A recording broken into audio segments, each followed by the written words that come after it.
Manunood siya sa mga kaganapan dito sa gawain. Mamaya, i-upload ni Brother Gian.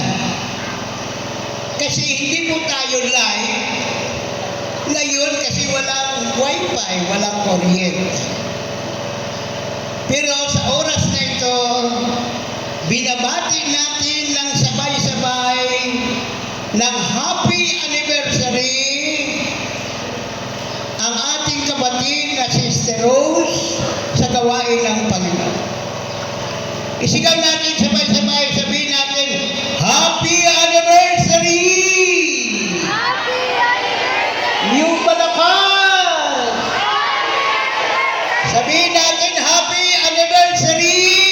Happy anniversary! Sa pangalan ng Panginoon, Sister Rose at si Kuya Larry. Palakpakan natin ang Panginoon. Hanggang din ang ating mga kapatid, sila yung mga manggagawa dito, pinabati natin ng happy anniversary. So yan